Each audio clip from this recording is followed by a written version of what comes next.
Hi, this is Dr. Uche, your Dr. Booktuber. I come here to share tips and suggestions to help busy professionals like yourself write and publish their biography. And today I will be telling you why you are not too young. Maybe you thought you were, but you are not too young to write your biography. Before we dig in, go ahead and hit subscribe. Feel free to like, subscribe, and share with your friends, and also hit the notification bell so that you'll know when I upload new videos, okay? All right, let's dig in. Why are you not too young to write your biography? I would assume that if you're watching this, you're probably at least in your 20s. And in your 20s, a lot of career training is going on. And that is when many of us are going through college or some sort of training to become what we are going to be when we grow up, right? So even though the 20s would not necessarily be the best time to write and finish up a biography, it is certainly a time to start writing. And what I mean by starting to write, I mean writing things like journals, keeping records. So your 20s, or our 20s for anyone happens to be a great time to start writing down journal entries and keeping diaries, because guess what? You can look back at them when you're ready to finally write. And I'll tell you why I think the following decade or two actually are the best times to start writing and write and publish your biography, in fact. So 20s, not a time to write and finish up, but a time to start writing, start collecting material that you could use later on.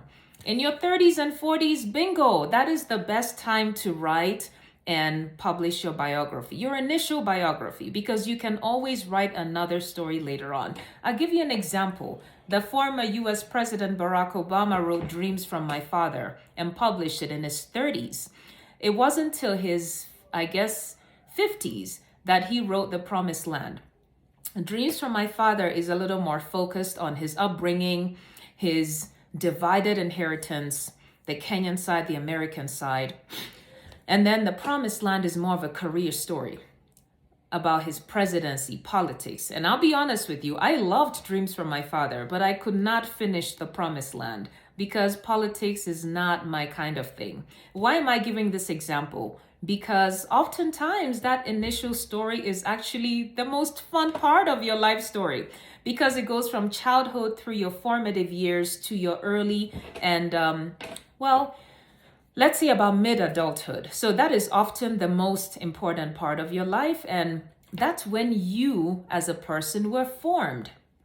Stories you write about later are a little more career focused, such as, for example, if I wrote a story, God willing, in my 60s, it'll probably be more about my medical career. And people who are not into medicine may not really care for that story. But if I write a story now, including my birth, my upbringing, and so on, it might appeal to a lot more people. So this is why the 30s and 40s are actually this is one reason why that's the best time to write and publish your initial autobiography. And you can write other stories later on that are more career focused. Here's another reason. To take back to what I've said before, this is when you can start and write and publish the first account of the early part of your life, because some career has happened. The other thing is childhood is becoming distant. We are starting to forget what happened in our childhood. So in order for you to include the first decade of life, elementary school, maybe even high school, names of people, this is when you want to do it, because in another decade or two, you're probably going to forget those names, at least people you're not in touch with. And think about it. Many of us kind of move from place to place and move on, and we're not necessarily all in touch with people we knew in elementary school, right? So this is a second reason, because childhood is becoming distant. The third reason, your career has started. Your career has started, so you have a career story to include by your 30s and 40s, okay? So what did I say? First, 20s, start keeping journals. And you're not ready to write and finish and publish, but start collecting stuff in the form of diaries and journals. 30s and 40s, that's when you start writing and can actually publish, because some life has happened, some career has happened, and childhood is becoming distant. In another decade or two, you're going to forget. The fourth reason, most of us have had children in our 30s and 40s, and oftentimes children inspire us to want to write about our earlier lives, to document it for them, so they'll have things to refer to, so they'll have our life lessons. Why let your children make the same mistakes you made if you can help them avoid it, right? So children are born mostly in our 30s and 40s that inspire us to write. And here's another point, a fifth point that you may not think about, but that's really important. Most of us need older family members to remind us of the early years, to remind us of details. Oh, where did we live again when I was 3 years old? Like many of us don't know, right? You need our parents, we need our grandparents, we need aunts and uncles. Guess what's happening as we head into our 30s and 40s? These folks are getting older. They're getting older, they're getting less able to remember and tell us and share. And sadly, we're actually losing some of them. So 5 reasons again today why you are not too young to start writing your biography. Let's first of all mention, if you're watching this, you're at least in your 20s. 20s, brilliant time to start writing things down, collecting diaries, making it a habit to journal, okay? That aside, 30s and 40s, you are not too young to write and publish. Some life has happened, that's one reason. Second reason, some career has happened, right?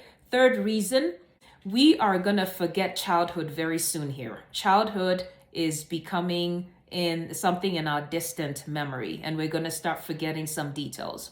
Fourth reason, children are born to many of us. Those who wish to have children mostly have them in their 30s and 40s, right? And oftentimes children inspire us to want to write about our earlier life, to document history, family, parent history for children.